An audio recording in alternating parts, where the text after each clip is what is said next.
Hello, you wonderful people, and welcome to another episode of Untitled Reviews. This being a show where it's about TV shows that are dramas. For today's episode, I'm going to talk about Season 2, Episode 4 of Yellowjackets. A lot of really interesting things went down in this episode, so let's break it down.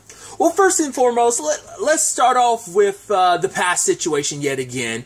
Obviously, there's stuff going missing. I still attribute it. Well, initially I was attributing it to Taissa, potentially like in her blackouts, but because Shauna was talking about how the food went missing, and all of a sudden later on Akila finds a rat, so maybe the rat's the one that's been eating it. But later on she keeps that hush hush because it's like, yeah, if everyone found out a rat was here, they'd be wanting to eat it, and it's like, oh, I want to, have something other than this. It's also interesting Akila's perspective too, where she's like, oh yeah, like I'm going to study my SATs and stuff because the moment we get back from here, I'm still going to be a junior. The fact is, I doubt anyone's thinking like that, but it is a thought of, yeah, you've returned to society. I mean, if you return to society, that's going to be a thing of, yeah, you're going to have to kind of pick up where you left off. I'm going to make a nerdy reference. I don't think it was ever answered in Naruto, but it's kind of that thing of, did Naruto ever take the actual Chunin exam again, him or Sasuke? Because neither one of them became Chunin.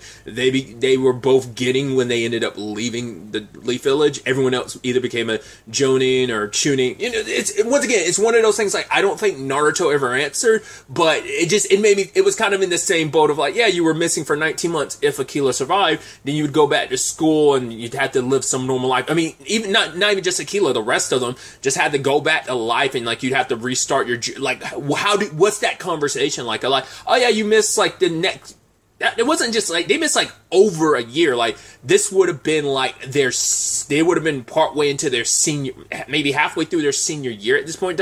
I don't know when the time frame is when they left, so they might even be, technically they would have graduated already by the time they returned to like civilization, I guess. So it's just something interesting to think about, like how did that handle. I mean, I guess another nerdy reference would be like the Endgame situation of like people who returned after getting snapped. They touch on that in Far From Home. It's kind of touched on like the educational side of things for students that went missing in that time frame because you didn't age. So that's a whole conversation within itself. But it's just like, yeah, I took it to nerdy places, but I'm still like, the same thing's kind of applicable. It's like, yeah, it is kind of an interesting question, like how that was handled. Is it that big of a question? Is it really that interesting? Probably not, but it's just kind of a fun thought of like, oh, how would they handle that situation considering you were gone for so long? So I guess not unless it turned into like a GED situation. Maybe that was kind of like their workaround for all the girls that came, well, all the people that came back, because, at least amongst the boys, we're at least aware that Travis came out. Whether or not Javi did, we'll get to that soon enough, so. But, it's so interesting because, obviously, this episode really leans into the division of the group. Well, not leans into it, but there is a larger element of the division of the group because, like, obviously there's no food left. And Mari's so quick to jump down other people's throat. I kind of agree with Nat. It's like, who are you to sit here and complain? Like, no one else really said anything until you spoke up. You were kind of like jumping down Nat's throat. It's like her and Travis are the ones kind of going out there hunting for stuff. They're the original reason why you had food to begin with. But Mari's like Team Lottie being like, yo, Lottie got this. The birds. And it's like, well, that's a coincidence. I don't know, man. The moment she put blood on the symbol, then the birds came. It's like, oh, what about the bear situation last season? It's like, you got to admit there's some coincidence to that. Obviously, Ben, Taissa, and Shauna tend to be like not too like believing in everything. Once again, they just chalk it up to coincidence. But pretty much everyone else is on Team Lottie's kind of got, everyone else has sipped a Kool-Aid, which is also, and I figured that would be an issue between Van and Taissa, and it definitely is a thing this episode, especially because Van wants to go to Lottie about Taissa's circumstances, but Taissa refuses because, for one, she doesn't want to believe in everything that Lottie's doing.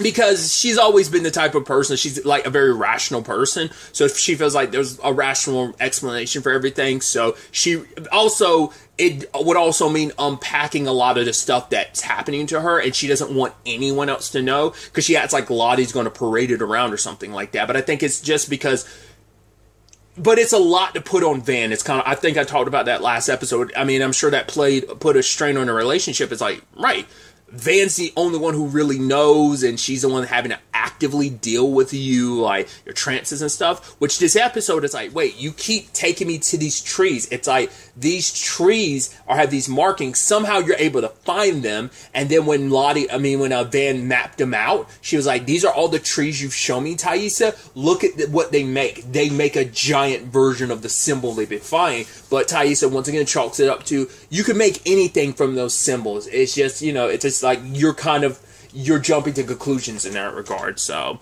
they did go looking for another tree. I don't know if that's the same tree that, I think it probably was the same tree that Lottie had pointed out to a couple episodes ago that Natalie and Travis went to.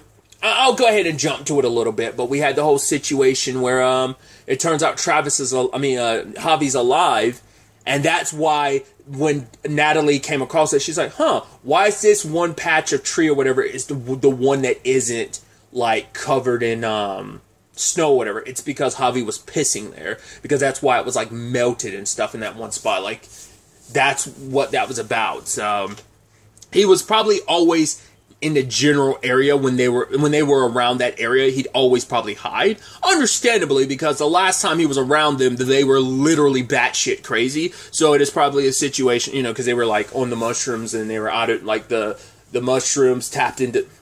I'm not about to get into that whole diatribe again. That was a whole thing last season. Someone had a big issue with that, but my point is, everyone went a little crazy. Not saying it's 100% the mushrooms. I'm saying that the mushrooms probably, like, tapped into something that was already there, even though I said that exact same thing before. Whatever the case may be. Yeah, like, everyone went a little crazy. Let's just leave it at that. And because of that, Javi got scared, so it's been months and he's been out here on his own. Like, how has he been surviving? And when they do talk to him later, he's, like, very, like, despondent. So it's like, did he see something out there? Did he experience anything out there? Because the Javi thing asks so many questions, because it's like, right, so he can't be alive present day, because with everything going on with Travis, like, and not once did Natalie reach out to him. Or maybe, like, cause I mean, maybe I'm wrong, but I feel like I don't remember, because that was also my thing too last season of, like, right, like, I don't think there was any dialogue about, like, reaching out to Javi. Maybe there wasn't, I just don't remember. So that must mean something must have happened, like, either in the time frame, like, they were lost, something happened, or sometime after they came back, maybe he died, or something like that. Maybe that, because Natalie said that line about Travis last season, like, Travis wouldn't do it because we made that promise. Part of me wonders, could that be maybe Javi, did something to himself after they left, and that's why they made a promise, no matter how bad things got, we would never do that ourselves. So maybe that's supposed to be kind of like a hint to maybe Javi's future, sadly. But obviously that was me touching on that. That's me skipping over a pretty big part where they basically make a competition where Natalie and Lottie have to go out and try and find food. The first one to find food and basically come back kind of wins. Or I think it was like whoever came back with the most or whatever. So Lottie's not too keen on the competition. She kind of got thrown into the deep end, but she kind of accepted it. It's like, yeah, other people kind of hyped you up to the point she was out there in the woods trying to get a feeling, and she's like, well, this isn't working out. Natalie found something. It was the deer she ran into, was it the last episode or whatever? And it turns out it's under the water frozen. The rest of some of the squad came there to help, but when they tried to pull it out, it slipped and went deeper into the water. It's like, oh, that could have been. It's like, I was like, it's because I figured as much. Like, we know that that whole team kind of falls in line when it comes to Lottie. At least we are assuming that they do. Because we kind of assume, like, the main person is Lottie, but I don't know if it is. It might end up being Taissa might be, like, the main person, or maybe it's a combination of the two. Who knows? Like, Because, like, the person, like, amongst the crew, because we haven't seen that image. It'll probably be a while before it probably won't be until we see everyone don the garments and mask when we kind of find out, oh, you're this and this and this. But, like, remember, like, there was this centerfold person that was almost like a queen of sorts. So, you'd assume because of the analogies of, like, the queen bee and stuff like that last episode, obviously, Jackie being, like, the queen bee that they ended up eating. I mean, obviously, they ate Jackie, like, episode 2, but obviously, episode 3, Lottie, present day, had that conversation about, like, the bees and stuff like that, how the new queen ends up killing all the other queens before they're really born, just to get rid of the competition. So, it kind of leans into Lottie probably holding in position of queen bee, but it almost feels correct for it to be Taissa too, considering, like, her current political position and stuff like that, and just, she's always kind of been, like, team captain material. I don't even know if she actually was team captain, because Jackie was the team captain, right? I actually don't remember. But, yeah, like, Taissa's always kind of had that leadership role of some sense, so that's why I'm like, I think everyone's always assumed it was Lottie. I've always assumed the centerfold person to this was Lottie, but maybe it was Taissa because of everything this episode, especially Van being like, oh yeah, Lottie said Javi was alive, but you found him because of, like, the trees and stuff, and makes Van even more of a believer, which I'm sure made Taissa even less of a believer once again. And I don't know if that fully played some role in their relationship, maybe souring in some shape or form. But either way, so the deer thing didn't work out. You had, well, it wasn't even a deer, it was a moose. The moose thing didn't work out. Lottie's circumstances, she found, I was like, whoa, that's the plane. I was like, oh, right, this can't be real, because the plane, I was like, it's not like the plane landed or something, it's like the plane exploded over water. It's not even exploded over, like, the woods. It exploded over, so I was like, because at first I was thinking when she passed out later on, I was like, oh, could it be that she found the wreckage and just in her mind? But it's like, no, she ended up going to the spot where the plane initially was. And so I was like, oh, at least that's how they filled it in later on, being like, oh yeah, she was where the plane was. I was like, oh, okay, that makes sense. But yeah, she climbed down the hatch inside of it and ended up in a mall or whatever, and then she sees the Yellowjackets there being like, oh, hey, and she's trying to, like, eat some food, and Laura Lee's there telling her, hey, you need to get warm or you're gonna die. And it's very, especially because Laura Lee was the first one on the Lottie bandwagon, because she was the first one to really know, so it's interesting that we also kind of have, like, everyone else is kind of falling in line, but Mari's really, really leaning into it the most, being like, no, I'm sure Charlotte's going to be fine. Lottie's going to be fine. I actually kind of forget that her name's Charlotte until that, like, Lisa called her Charlotte. I was like, oh man, because I'm like, I was like, did they even bring that up much? They probably did, but she's always Lottie, so it never. I'm sure, like, Van's for, like, short for, like, I think it might actually be, like, short for Vanessa, but it's like no one calls her that. It's just like, because at least Taissa, like, people bounce back and forth between Ty and Taissa, you know. But it's like, yeah, Lottie's always Lottie. She's never Charlotte unless it's like the people in her, like, cult call her Charlotte. No one else does. Everyone else I mean, it makes sense why the Yellowjackets would, because it's like, yeah, we're a team. Like, we're on a, that's her nickname and that's what we call her by. It's just one of those things. But my point about, like, harping on the Mari thing so much is so interesting because, well, she seems like she's such a devout person. It seems super likely. I mean, she seems like it has to be her. Not unless it ends up being, well, they kept it vague enough. Like, all we know is the person had, like, straight black hair. So that's why I was like, oh, like, pretty early on, they were like, oh, maybe it's Shauna, but obviously immediately nipped that in the bud. But then you're like, maybe it was Jackie, then they nipped that in the bud. And you're like, I was thinking, maybe it's Lottie, then they nipped that in the bud. So it's like, okay, so you would think it had to be Mari, because once again, the hair was black and straight. I was about to say, could it be Misty's new friend, but, like, her hair isn't straight, I don't think. It's darker, but I think her friend's I think her friend's, like, I mean, it could just be a lighting thing or whatever, but it's like, her friend doesn't have, like, her friend's hair is not straight, is it? I haven't really paid that much attention. I don't think it is. I think it's curly, isn't it? So, I don't think that's her. But, so you assume the victim's got to be Mari. So the fact is that, I mean, that was also my big question. We still don't know the decision process for deciding, like, you know, is it kind of like a, oh, whoever gets the short end of the straw, or did Mari do something? Like, was she all about that, and then she break away, and they were like, oh, you're not one of us anymore? All right, you got to be punished. Like, did she do something messed up, and that got the entire group turning on her, and that's what happened? Which is so interesting, too, because Ben had that moment this episode when Mari jumped down his throat, being like, oh, maybe it was him that ate the food. Like, obviously, like, he looks down upon us because we ate Jackie and he didn't. But he had to turn, Ben's like, yeah, I'm not going to go traipsing out in the snow. Definitely not in the condition to do that. So, but he's like, oh, and if it was me, what were you going to do? Were you going to eat me? And it's like, I wouldn't tempt him, Ben, because you look nice and to be served up, you know? So that's why I wouldn't be on the bad side. I mean, to be fair, he's kind of been walking on pins and needles since then. But, like, they had to calm everybody down, before things kind of, especially between Mari and him, so.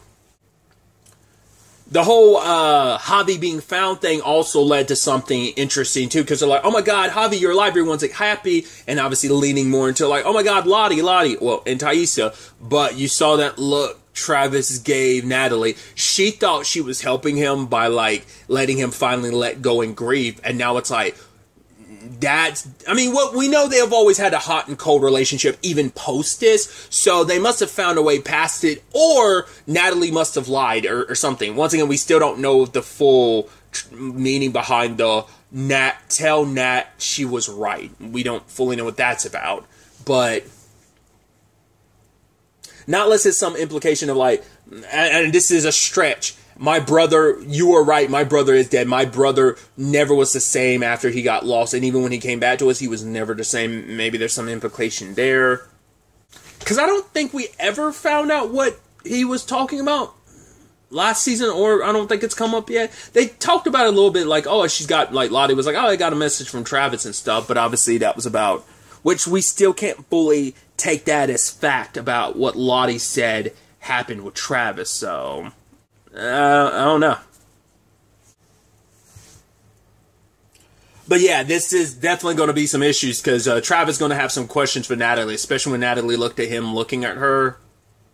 It's like, she was kind of like let me avoid being around you right now. So it's like, oh, I thought I was helping you, and now it's like, oh, we could have kept looking for my brother. We were so close, but you wanted to give up, and you made me give up. So that's also going to make Travis feel a certain way. It's like, I didn't want to give up on my brother, but I did. And what kind of brothers does that make me, considering all we have is each other now, especially out here? It's the only family I have, so I kind of turn my back on. Like, that's going to, like, mess Travis up a little bit, I think. But especially if Javi's not quite himself. It's like, if we had kept looking, maybe we could have gotten to him beforehand. It's like, you were still searching for him, but Travis was the only one that was fully giving it his all, because everyone else believed Javi was already gone, so. It's definitely going to be interesting to see where all this ends up taking us in that regard. Circling to the present day stuff, we had Natalie and Lisa hanging out, which I thought was interesting, where I was wondering, I was like, why is Natalie doing that? Like, Natalie's not the whole kumbaya, let's, like, work together. Like, despite the whole, Lisa had her moment last episode of, like, oh yeah, forgive Nat and everything. I'm like, I don't buy that. Like, it's like, what are you trying to aim for? But she spent time with Lisa, and I was like, oh, maybe you genuinely want to be close to her. It's like, oh no, you were using her. You were getting so close to her that she let her guard down, and you ended up snatching the keys off of her, because it seems like she might be aiming for the, that room Lottie had locked earlier in the episode. Maybe that's what Nat was after, trying to find out more about Lottie's secrets, what she knows, and probably, like, get to the heart of the Travis situation. Like, how much was that story you told me BS or what? Because that has a heavy point in what Lottie's going through this episode, because that last episode she had that vision, and now she's going to see her doctor. So my thought, and this is something I've read Lottie wrong, not read wrong, more like I theorized, my theory was wrong, because I was thinking Lottie lost her powers a long time ago, like whatever, like, vision she was having, and she was trying to, like, pretend like she still had the gift. It's like, no, she knows that the vision stopped years ago, and she was fine with it, and she's actually scared that they've come back now, because for her, it's like, I guess like the visions led to a lot of terrible stuff, them doing a lot of the terrible things they did to survive, and she kind of blames herself, or maybe there's just a lot of terrible things in general that happened back then, but also the moment she started having her visions again is when the whole Travis thing went down, so maybe that did go down the way she thought it did, and then it speaks volumes that who did she see during that vision? It was like first a normal Laura Lee, but then it was like a demonic looking Laura Lee. So the fact is that saw her back then, seeing her now. I mean, it's no different from Shauna being haunted by Jackie's ghost in some regards. So, but anyway, Lottie wants to up her medication because she's actually been seeing her doctor, wasn't it, like pretty frequently, like the same date, like for the past 10 years or something like that. So it's been pretty consistent. So that's why I'm like, she wants to help people, but she wants to do it without her visions because she probably feels like those visions will lead her astray, just like the wilderness had never left Travis. He was haunted by it. She was able to mitigate that with medication and probably like a lot of that electroshock therapy she was going through, not willingly, but kind of forced into by her parents, you know, after returning and stuff. So, but then later on, she shows up and, yeah, like she's looking through those gratitude notes and she keeps seeing the Queen of Hearts card, but it seemed like there's like a pin, like scratch, like blacking out the eyes. And you're like, or the eyes / part, like upper part of the face. So you're like, what's that significant of? And later on, she cuts herself and she goes to like, it seems like a tree stump. I guess I can only assume that symbol is carved into it. And she's like, is this enough? Can it be enough? Like maybe she's just making blood sacrifices again to be like, please let this be enough. Stop haunting me. Leave me alone. I'm on a good path now. I'm helping people without having to rely on those visions. Those visions were sit me in a dark place, and but she also looks at it as like, because everyone kind of gassed her up into believing those were real, and now as an adult and having gone through all that, like, you know, therapy and being told they're not real and the medication keeping them away, it's like, no, they weren't visions from God or whatever, like something special like Laura Lee like hyped me up to think they were, and other people hyped me up to think they were. They're not real. And now it's like, it's coming back to kind of drive her insane, and hopefully it doesn't end up being a Travis situation, which, you know, we'll have to wait and see. But we got a little bit more with Lisa this episode. About the whole Natalie thing, I did wonder whether or not Natalie saw a little bit of herself in Lisa, which is a strong possibility. But then we end up finding out with Lisa's circumstances a little bit more about her. So now it makes sense why she was like, oh yeah, I was there when you try to unalive yourself, because Lisa's dealt with that because she's had depression. She's like, yeah, kind of tell her. She's like, oh, like, it's not like she's like, honey, you're depressed. She's like, I know, like, my depression isn't going away. She's like, it's kind of a lifelong thing but she's like, I'm weaning myself off my medication. I found a good work that allows me to, essentially, she's saying, like, I don't need the medication because I have the tools and the work ethic that is helping me mitigate my condition. Like, I don't need to, like, because I'm able to kind of face it rather than just numbing it and like numbing myself with drugs. So, but her mom's not too keen on that because the way she talks about it, it's like, oh, you they pointed out like, oh, she has like some scars on her. Like her mom was like, oh, like you opened up an artery or something, making it sound like that's what she did before. So I can't remember if they focus on Lisa having scars or something. I think maybe she does, and Natalie pointed it out like last episode or something. I don't remember. Not unless I'm confusing that with something else I was watching. And obviously she went home and, like, it's about, especially with everything Lottie teaches them, which obviously it's, the more she talked about it, the more she sounded even more and more coldish, and Natalie's always seen, I mean, to be fair, she's known Lottie a lot longer, so she knows what Lottie's all about. So for her, it's like, yeah, I've seen the cult stuff firsthand. I kind of was a part of that firsthand. So I saw the early stages of it before it became this, people in purple thing that it has become. But it's like, yeah, Lisa ended up cutting away a lot of her the unhealthy parts. Her and many others cut away the more unhealthy parts of themselves for all of this. Because obviously the whole thing is about kind of you know, that forgiveness and not giving in to your anger. So she's trying to do that with her mom. It's like, right, I love you, bye, mom, despite like their argument. And Natalie stepped in the way she did because, well, we know Natalie comes from an effed up family circumstance. So I'm sure, once again, she sees a little bit of herself, but also it was her attempt to get close to... I mean, it might be a thing of, it might have been her trying to get close to Lisa to manipulate her, you know, kind of get the keys like she needs at the end. But it could also just be a thing of, no, I legitimately, it might have started that way, but I also do like you and I do see a little bit of myself in you. Because there was a whole conversation about, like, right, you're able to kind of leave the compound whenever you want to. You have the, like, the, as Natalie puts it, the illusion of freedom type of situation of, like, you can leave for days on end, but, you know, everyone ends up coming back. So, kind of, once again, that very cult thing of, like, oh, I'm going to let you go because I know that I don't even have to have a, you know, metaphorical leash on you because you'll come back because I already have your mind already leashed so that you won't ever stray too far away. You'll always come back home type of thing. Other than that, we catch up with Thaisa a little bit. She, I guess, broke into Jessica's place and ended up finding some of the files that Jessica had on the Yellowjackets because we still don't know how many people we found. We do know that she did find some people and saying, like, others were harder to find because they're off the grid. And the moment Thaisa, like, it was her other self that went through the files. And then when she woke up, oh, my car's on empty, so now I have to, like, trek the rest of the way. Then she found that truck driver. Also, that pin, is that a real pin? I need to know. I have to look into that later because I'm sure that's going to take some deep diving, but... I don't know if that pin's something you can find in real life or not, but that seemed like a really interesting pin. But either way,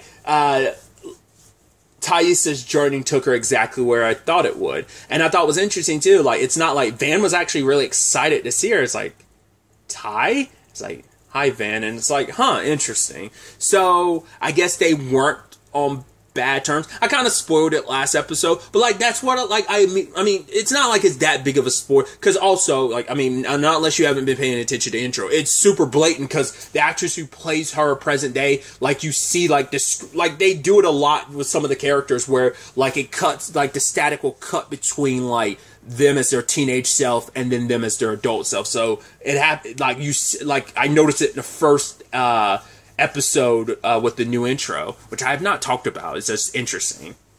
I didn't even bring it up this well, I mean in general, like because obviously I made a short about it, but I love that intro. I watch it every single time, but also like obviously the imagery is different than it was last season, but also they changed the like vocals for it this episode. I was like, oh, that's interesting. I was like, I wonder why. I wonder what the significance behind that was. I'll probably have to look into that a little bit later on my own as well. But either way, when she asked herself last episode, what do you want? And her other version of herself kind of covered up her face. I was like, oh, that's got to signify Van, right? Because once again, Van's the only one that ever was there to supportive of you. Where it's like, hey, you kind of go after the people, like you kind of let what happened to Simone happen because Simone was threatening to take away Sammy and kind of blow up your life because of what you're going through. But who's the one person that's always embraced that side of you? Van. So, once again, we don't know the ins and outs of, was it something that happened in the wilderness? Was it after you came back, she didn't want to acknowledge that side of herself? Like, maybe just being like, hey, maybe just, I don't want to acknowledge being gay, so she shut that down, and it wasn't until later on in life she became more comfortable with her sexuality again? Or was it specifically she couldn't be around Van because they all scattered because they didn't want to be around each other because it was a reminder of what they had to do when they were out in that wilderness, so... We touch on it a little at the end, but we'll probably dive into it way more in the next episode, the Van and Thaisa stuff, like present day. So other than that, we've also got Misty and Walter on their road trip, and he ends up showing her music and stuff like that. She's like, oh, I see what this is. You're one of those Yellowjacket fanatics. She's like, I'm so glad that, I find it flattering you picked me out of anyone. But it's understandable why Misty would have her reservations, because first and foremost, they were dealing with everything last season with Jessica and the Adam thing, that it's like, okay, like, they probably, and we haven't really covered it in the show a lot, but it has been 25 years. They probably have had to deal with a lot of people coming into their lives because of what they went through. So she was initially being very defensive about it. But also, I've brought it up previously, Misty's never, like, been the more popular person, so people liking her, like, once again, her friend situation present day, especially when the entire squad kind of hates you. It's because of the whole mushroom debacle last season. So, because of that, and they still don't know about her destroying the black box situation, or like the transponder in the black box situation. So there's that whole thing too. But granted, they don't know about that, and I doubt they still don't know. You think they'd be even more pissed at Misty if they knew about it, but so not unless Misty ends up like confessing that at some point in time to her friend, and that becomes a whole big issue this season. We'll see, but at the very least, it's just she's not that used to someone liking her for being her. But we find out later on, her and Walter are like a lot alike, especially like when they were in the hotel rooms. We saw them beat for beat doing the exact same thing. They're kind of the same person, which are almost like, oh, there's kind of sweetness to that, because it's like, oh, like Misty kind of found her perfect match, you know. But I mean, opposites attract, and, you know, the same's kind of like push apart, you know, in a magnetic sense. So who's to say, like, them being kind of exactly the same won't end up being an issue that ends up pushing them apart rather than pulling them together? We'll see. We found out a little bit from Walter, too, that he has a lot of money. He's like, yeah, I haven't had to work here years. Basically, I sued a company when a lot of their, like, what was it, like,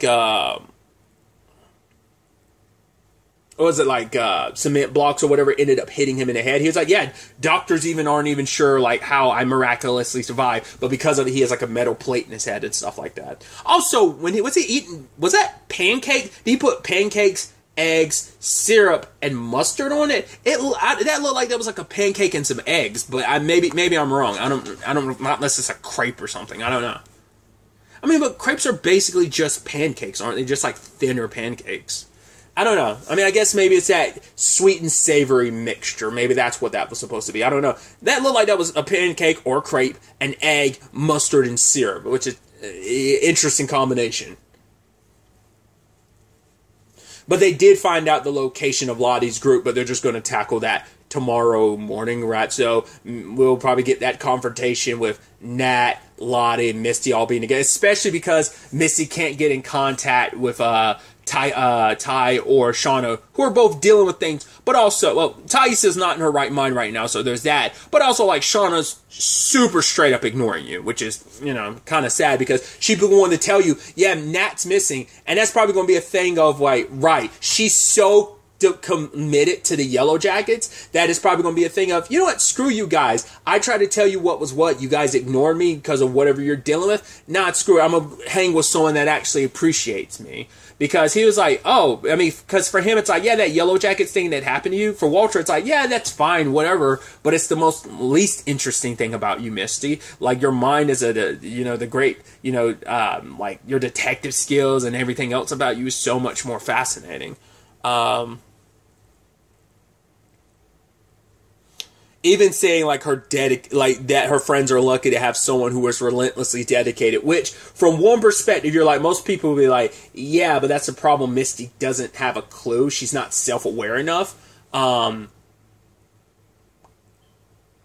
he also seems like he's an oddball too, so, once again, match made in heaven, or not, we'll have to wait and see. But other than that, we also had this situation with Shauna.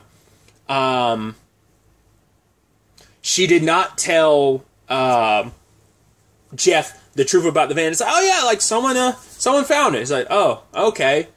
And so ended up running into one of Callie's friend's mom, but it turns out, oh, Callie's not over there. Hasn't been over here for weeks. So it's like, where has she been going? Looks through her stuff, finds Adam's burnt driver license, like, okay, and she confronts Callie. I was like, so you're not going to tell Jeff about this? And so I was like, what are you going to do? And it's like, okay, Callie wants honesty, so it's like, yes, I killed that guy. And it's like, oh my god, I can't believe you did. Yeah, she's like, you killed an innocent guy? Yeah, I thought he was blackmailing us. But it's like, yeah, it turns out, no, he wasn't the one blackmailing us. It's like, wow, I knew you were up to something terrible. Dad could never, whoa. don't think your dad is innocent. Your dad's the one that was blackmailing us. And so it's like, yeah, you killed an innocent person. Now you're blaming dad for it? She's like, no, I'm not. Well, I mean, truth be told is, if Jeff wasn't blackmailing them, it would have never been in a situation where Shauna thought Adam was getting close to her just because he was trying to dig. I mean, because obviously, for one, she still doesn't know that Jessica was working for Taissa, because Taissa was, trying to find out who, like, if anyone had talked or whatever. So there's that. So she already had that paranoia, so that's kind of also on Taissa. It's a I don't know if confluence of circumstances would be the right phrase to use there. But yeah, it's multiple things that went into this leading to this end result. But it's like, yeah, I even love her defending Jeff, but be like, your dad's not a bad guy. He's just a bad criminal. It's like, yeah, he is pretty shit at it. And Callie's kind of just taking this all in. And I'm like, how's she going to handle that? And she's like, right. It's like, what would dad blackmail you over? It's like, the Yellowjackets, there's some stuff we did that we're not necessarily proud of. And she's like, can we leave it at that? Can that be enough for now? And Kylie's like, yes. And her mom's like, can you not tell anybody? And you're like, well, we know she's talking to Jay because Jeff told Shauna about, yeah, the police know about your affair. Which I love that he's like, oh yeah, I heard them talking about it. It's like, yeah, you're leaving out the detail. You talk to Kevin, but you also know that you directly talking to Kevin might seem bad, so it might be a thing of, oh, it might be a situation that I might have given the police a little too much by being like, acting the way I did. I might have, once again, I think Kevin's going to think Jeff is the one who killed Adam, and because of the affair situation, and maybe Shauna's helping him cover it up. He's probably got I think I can see Kevin easily getting the roles reversed in this, where it's like, once again, the reality, she killed him. Obviously, Jeff helped with the frame job, and obviously she had the Yellowjackets help cover up the crime. But he's probably going to look at it the other way around. If Jeff committed it because like, oh, this guy's sleeping with my wife, oh, and Shauna knows about it and she's covering up for him. Maybe that's his implication. Or maybe it was just Jeff and that Shauna has no idea that Adam died or something. I don't know. Well, she's not even acknowledging they had an affair, so it must mean, like, in his mind, it's probably think of, no, she is a part of it. So we'll see how in the future. That was my theory from, like, last episode. We'll see whether or not that ends up holding any weight going forward. But the thing I'm concerned about, I'm like, is Callie going to end up telling quote-unquote Jay, who's actually a cop, but she has no idea? I mean, she does have a condom, but I don't know if her and her boyfriend went that far. This is an older guy, so it might just be a thing of they are talking. I mean, that might have just been from, like, a previous thing, because, like, the guy's older, and she is, I mean, it's regardless, it's still weird. Especially if you're pretending to get close to her just to help bust her dad, I mean, her family, her mom and dad, potentially, because of the whole Adam situation, so. And once again, I'm keeping Kevin's words in the back of my mind, telling home dude, was it Matt or Mike or whatever his name is, not to fuck this up, and I said, oh, the moment Kevin said that, it's foreshadowing the fact is he's severely going to fuck this investigation. But either way, Shauna ends up talking to Jeff about it later on, about like what she did. Say, yeah, and I told Callie the truth, especially because he was judgmental to her earlier, because he's like, right, maybe the reason why they found out about the affair is like you were pretty public about it. She's like, yeah, same thing as you, but I wasn't walking around in a black ski mask. I was like, yeah, don't judge me. Yeah, I might have done a fair thing, but yeah, once again, you were blackmailing me in the Yellowjackets, so you have no high horse to be on top of right now. When she admits, like, yeah, I was being extra judgy. I'm just not fully over this affair thing, but we're working through it. Oh, now you dropped the bomb on me. Wait, you told Callie? We're parents. The one thing we're supposed to do is protect our child so she doesn't end up dealing with the fucked up stuff we did. And then Callie comes in being like, yeah, do you want me to do anything? They're like, what? Oh, I thought you wanted to go over to your friend's place. I thought you were over at your friend's place. It's like, no, I was lying about that. I was hanging out with a friend and I was drinking. It's like, she confessed all that. And even Jeff's almost like, okay, you want to help out? Cut some cucumber. She's like, okay. So you're like, did the truth actually help? I mean, it might be that thing of like, maybe Callie's predisposed to be a little jacked up herself that we're just not aware of. Or that's her putting on a front because she's like, I'm legitimately scared of my parents because of all the crazy stuff they've been a part of. Yeah, my dad's a blackmailer and my dad's a part of this, but my mom's the real psycho, so she might still be talking to quote-unquote Jay. So we'll have to wait to see. Now, if we find out later on, like, she ended up cutting all communication with him because she is trying to protect her family, then, I mean, once again, her and her mom made progress last season, but that was kind of undone with the whole, like, you know, Adam disappearing thing. So we'll have to wait to see where all this ends up taking us going forward into the next episode. But really, that's all I want to talk about. So the next time we meet, be happy, be safe, live life to the fullest, and enjoy it. Good day, and good